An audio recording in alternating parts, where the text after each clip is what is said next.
¿Por qué la serie de los Anillos de Poder fue todo un fracaso cuando la trilogía del Señor de los Anillos fue todo un éxito?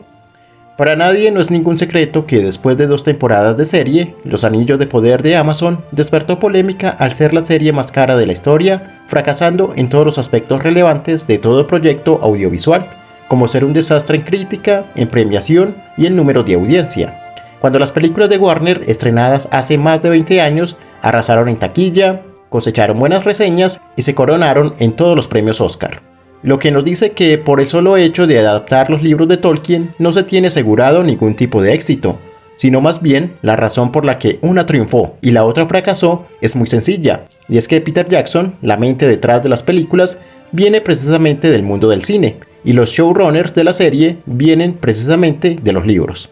De manera que en este video me encargaré de explicarte esta razón. La serie de los Anillos de Poder de Amazon Prime debe ser considerado un tema de estudio cinematográfico sobre cómo no hacer las cosas, y como una producción multimillonaria que tenía todos los recursos para hacer una serie memorable con una IP potente, termina siendo uno de los productos más mediocres de la televisión actual. Del mismo modo, pero en un sentido contrario, la trilogía de Jackson es un tema de estudio de cómo una producción titánica termina siendo una obra maestra del cine. Y el punto aquí no es que una producción basada en la obra de Tolkien ponga su atención en conocer todos los contenidos de los libros del autor, que fue el punto en el que los 2 directores de la serie creyeron que era lo suficiente, sino que el punto central debería ser el cómo es la mejor forma de adaptar a un lenguaje cinematográfico una obra literaria para una audiencia audiovisual, que fue lo que Peter Jackson desde un inicio entendió. Y es que ¿sabías que la inspiración de Jackson para hacer El Señor de los Anillos no fueron los libros de Tolkien? Peter Jackson, como apasionado del cine, conoció al Señor de los Anillos mediante las películas y quedó atrapado por su historia. Pues de muy joven, Jackson visionó la adaptación animada de El Señor de los Anillos de Ralph Bakshi en 1978. Y solo tiempo después es que empezó a hojear las páginas de Tolkien. Más que por un interés en la obra del profesor, el joven cineasta le interesaba más la historia y el mensaje de la narrativa. Por lo que desde un principio Jackson vio al Señor de los Anillos desde los ojos del cine y se imaginaba la forma de adaptar la compleja obra en un lenguaje visual. Y esto es fundamental porque una cosa es enamorarse de la historia y comprender su narrativa y mensaje, y otra muy distinta es ser lector y erudito de los libros. El Señor de los Anillos te puede atrapar desde las películas y profundizar en su historia, lo que precisamente sucedió con miles de individuos que conocieron la Tierra Media por la trilogía de películas y luego migraron a los libros, el cual fue mi caso personal, distinto de los que conocen los libros y ven la historia desde las letras y no ven otra forma de concebir a la Tierra Media que no sea desde la lectura, que supongo que es el caso de los guionistas de Los Anillos de Poder, que si le damos el beneficio de la duda pueden ser conocedores de la obra de Tolkien y que leyeron todos los libros del profesor, pero no tenían el talento o la experiencia de concebir la historia en otro medio narrativo. Los showrunners se supone que son fieles lectores de los libros de la Tierra Media y puede que tengan un conocimiento de sus historias, pero eso no les da la facultad de realizar una buena adaptación del Legendarium de Tolkien a un lenguaje audiovisual. En cambio, por otro lado, Jackson comprendió la historia de la Tierra Media desde las películas, desde una animación, y eso fue suficiente para que el planteamiento del mundo lo llevara a construir su propia versión, sin la necesidad de ser un experto en los libros o conocer cada detalle. Jackson acudió a los libros para enterarse de cada punto, de las acciones de los personajes y esquematizar un panorama general de cierto canon de la historia global. La trilogía de las películas fueron exitosas porque fueron producidas por la mirada de un cineasta que le apasionaba una historia en concreto, y no en el caso de la serie de Amazon, que 2 personas, por mucho que hubieran leído los escritos, no tenían idea de cómo adaptar el complejo mundo de una adaptación serial por encargo. Por muy experto, erudito y lector que sea de los libros de Tolkien, eso no te hace automáticamente un guionista experto con el don de adaptar la obra original en un producto de éxito que enamore al público general, con una escritura coherente y atrapante. Y aquí es donde debemos entender los 2 casos tan distintos en los que cayeron las 2 adaptaciones de Tolkien. Y es que un proyecto tal debía estar en manos de alguien con talento de escritura y visión de cineasta, que era lo que tenía Jackson, y no los 2 guionistas de la serie que se inauguraban como novatos del guión y de la dirección. Payne y McKean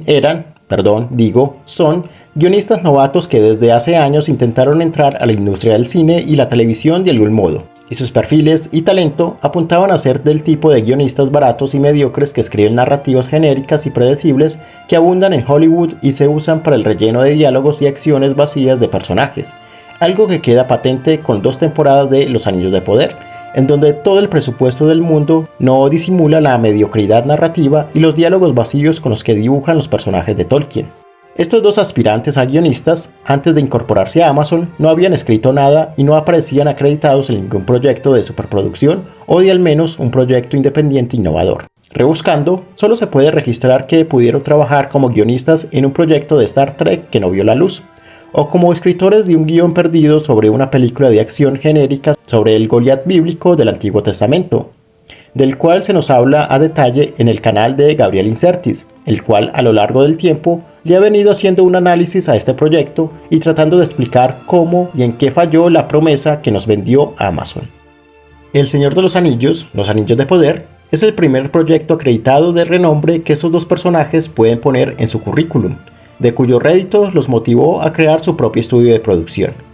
Y la pregunta obvia es, ¿cómo a la producción televisiva más cara la vas a dejar en las manos de 2 novatos sin experiencia ni créditos que los respalde? Y aún esta cuestión sigue sin ser respondida a cabalidad. Se especula que fue por medio de JJ Abrams, quien antes intentó revivir la franquicia de Star Trek y Star Wars en el cine, y parece que los encomendó a Amazon para que dirigieran esta gran producción. Y tal vez supongo que fue así, que al mostrarles a los ejecutivos de Amazon que estos 2 guionistas habían leído la obra de Tolkien a cabalidad y que conocían datos de la historia de la Tierra Media que cualquiera desconocía, haría pensar a los estudios, y quizás a Jeff Bezos también, de que eran los indicados para adaptar la obra de Tolkien, pues si habían leído los textos, ¿qué otros requisitos necesitarían? Y no, tener experiencia cinematográfica es fundamental, pues como antes decía, venir del medio, de la industria y del lenguaje cinematográfico te da la visión de concebir una historia de un modo visual, tal como ya lo tenía Jackson, y no simplemente venir de las letras y esperar de que el lenguaje visual surja por arte de magia. Y aunque Jackson antes de El Señor de los Anillos no era un director reconocido y figuraba en Hollywood, desde joven ya había incursionado en el cine con sus películas independientes desde Nueva Zelanda. Peter Jackson empezaba a llamar la atención en los 80s y 90s con películas como Mal Gusto o Brain Dead, una película de culto por ser una de las más gore de la serie B. Su salto al cine comercial norteamericano se dio sobre todo con su película con Michael J. Fox, Muertos del Susto, y empezaba a codearse con productores de peso en la industria.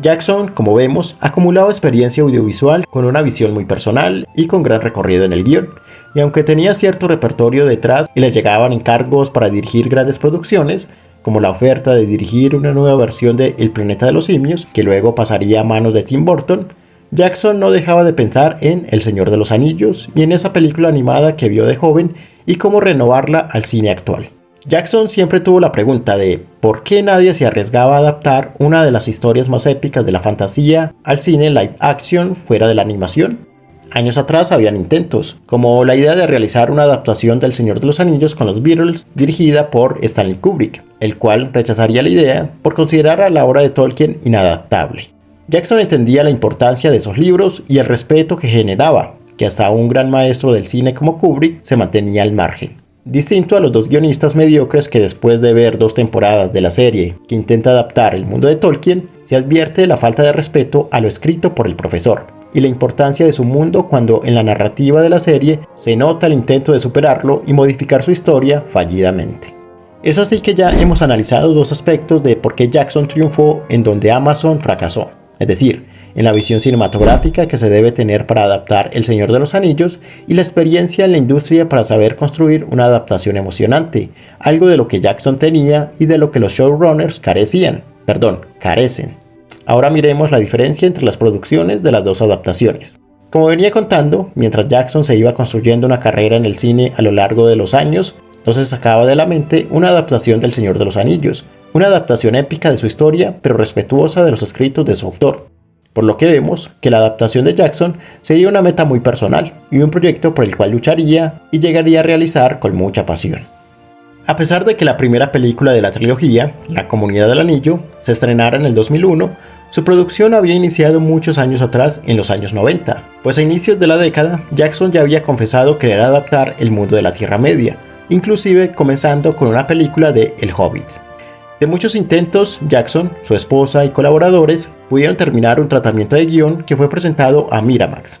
cuyos productores quedaron fascinados con la idea y se pusieron en marcha para obtener los derechos de los libros. Por esos años, Jackson había rechazado dirigir la nueva versión del Planeta de los Simios, para sumarse a otro amor cinéfilo que siempre lo acompañó, el cual era adaptar una nueva versión de King Kong por parte de Universal. Así Jackson en paralelo trabajaría para sacar a la luz a sus dos proyectos de toda su vida, El Señor de los Anillos y King Kong. Por retrasos en la producción de esta última, Jackson se centró en la Tierra Media, y después de diferencias creativas con Miramax, quien le había propuesto reducir la trilogía de Tolkien a una sola película, que llevaría a destrozar la historia de los libros, Jackson acudió a otro estudio para proteger su visión.